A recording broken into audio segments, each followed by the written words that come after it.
Si vous pensez vendre ou acheter une propriété à Gatineau, prenez un moment. Je vous présente les statistiques de juillet 2026 et ça nous montre un marché en pleine transition. Il y a beaucoup plus de propriétés disponibles qu'à la même période de l'année passée et les acheteurs disposent de davantage de choix, tandis que les vendeurs, ils doivent composer avec une concurrence qui est beaucoup plus importante. Parallèlement, les prix n'évoluent pas de la même façon selon le type de propriété. Et cette distinction-là, ça peut avoir un impact direct sur votre prochain projet. Commençons par les maisons unifamiliales. En juillet, 300 propriétés unifamiliales ont été vendues comparativement à 351 en juillet l'année passée. Ça représente une diminution de 15 %. À première vue, on pourrait penser que le marché a ralenti fortement, mais il faut regarder l'ensemble des données. Le prix médian des maisons unifamiliales a atteint 500 000 comparativement à 492 500 l'année passée, qui est quand même une hausse de 2 %. Autrement dit, même si le nombre de transactions a diminué, la valeur médiane des propriétés unifamiliales, elle, a continué à progresser, mais légèrement.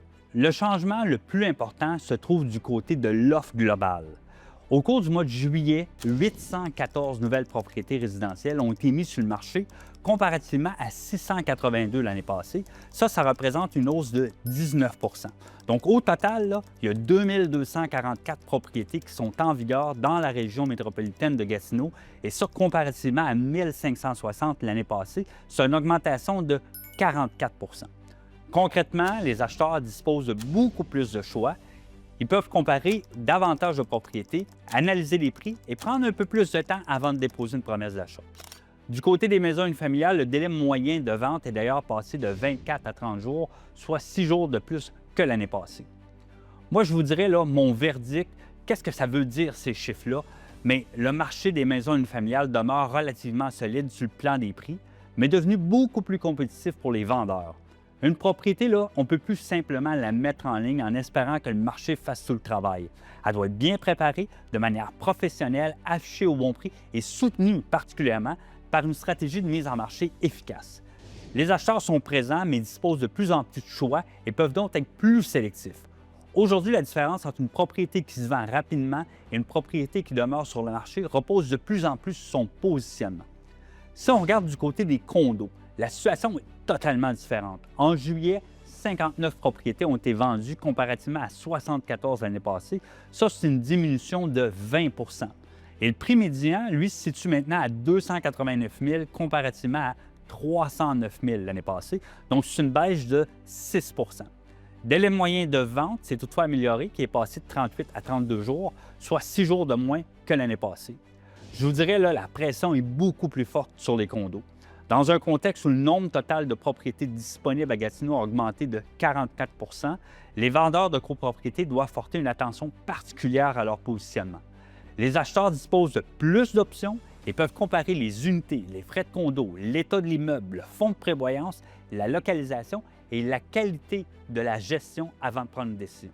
Fait intéressant, malgré la baisse du nombre de ventes et du prix médian, les copropriétés qui trouvent preneurs actuellement dans le marché se vendent en moyenne plus rapidement que l'année passée.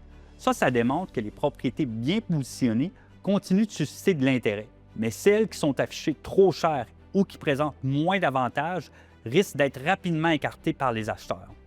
Qu'est-ce que ça signifie pour ceux qui songent à vendre leur condo? Bien, le prix demandé doit maintenant être appuyé sur les données réelles du marché. Il ne suffit plus de regarder le prix obtenu par un voisin, en fin de compte, qui a vendu l'année passée. Il faut analyser les propriétés actuellement en vente en concurrence avec la vôtre, les ventes récentes, le délai de vente et la réaction des acheteurs. Autre fait important, les photos, la vidéo, la présentation, la visibilité et la stratégie, mais ça devient absolument essentiel. Dans un marché où le nombre de propriétés disponibles augmente, chaque détail peut influencer le résultat final. Et si vous êtes un acheteur, mais cette évolution vous donne davantage de possibilités. Vous fait visiter plus de propriétés, comparer les prix et prendre une décision beaucoup plus réfléchie. Dans certains segments, notamment celui des copropriétés, la diminution des ventes et du prix médian peut également créer une meilleure marge de négociation. Mais attention, les propriétés les mieux situées, bien entretenues, affichées à leur juste valeur, continuent à attirer l'attention rapidement.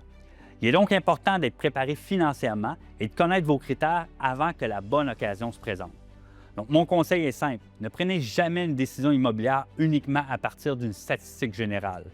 Le marché d'une maison unifamiliale n'est pas le même que celui d'une copropriété ou d'un plex. En juillet, par exemple, le prix médian des plex de 2 à 5 logements a atteint 647 500, une hausse de 7 même si le nombre de ventes a diminué de 17 Et même à Gatineau, la réalité peut varier considérablement d'un quartier à un autre.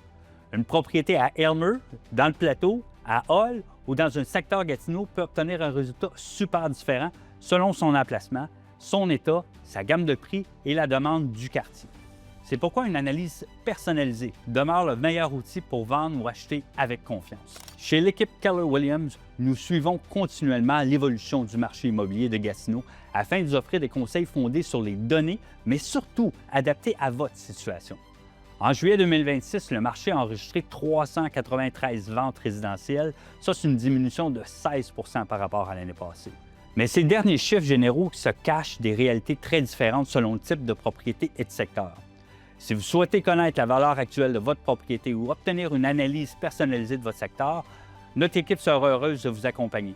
Mon nom est Stéphane Lisson. Merci de votre confiance et souvenez-vous d'une chose, les chiffres racontent une histoire. Notre rôle est de vous aider à comprendre afin que vous puissiez prendre les meilleures décisions immobilières. À très bientôt.